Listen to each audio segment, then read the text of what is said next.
ভারতের যে কোনো আগ্রাসনের জন্য প্রস্তুত থাকার ঘোষণা দিয়েছে পাকিস্তান।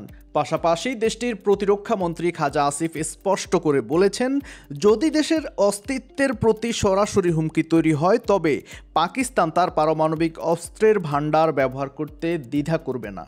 গতকাল সোমবার বার্তা সংস্থা রয়টার্সকে দেওয়া এক সাক্ষাৎকারে খাজা আসিফ এসব কথা বলেন। পাকিস্তানের প্রতিরক্ষা মন্ত্রী বলেন, আমরা আমাদের বাহিনী তৎপর করেছি কারণ এখন যে কোনো কিছু আসন্ন। এই পরিস্থিতিতে কিছু কৌশলগত সিদ্ধান্ত নিতে হবে, তাই এই সিদ্ধান্তগুলো নেওয়া হয়েছে। খাজা আসিফ জানান, সামরিক বাহিনী সরকারকে ভারতীয় হামলার সম্ভাবনার বিষয়ে অবহিত করেছে, তবে আগ্রাসন আসন্ন মনে হওয়ার কারণ সম্পর্কে বিস্তারিত কিছু জানায়নি সেনাবাহিনী।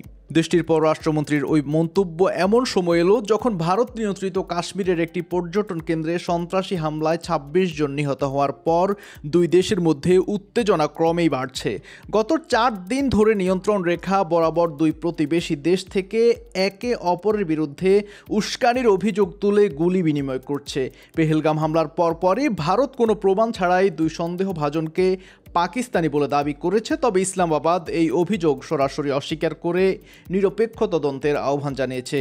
সাক্ষাৎকারে খাজা আসিফ বলেন, পাকিস্তান উচ্চ সতর্কতায় রয়েছে, অস্তিত্বের প্রতি সরাসরি হুমকি দেখা দিলেই তবেই তারা পারমাণবিক অস্ত্রের ভান্ডার ব্যবহার করবে।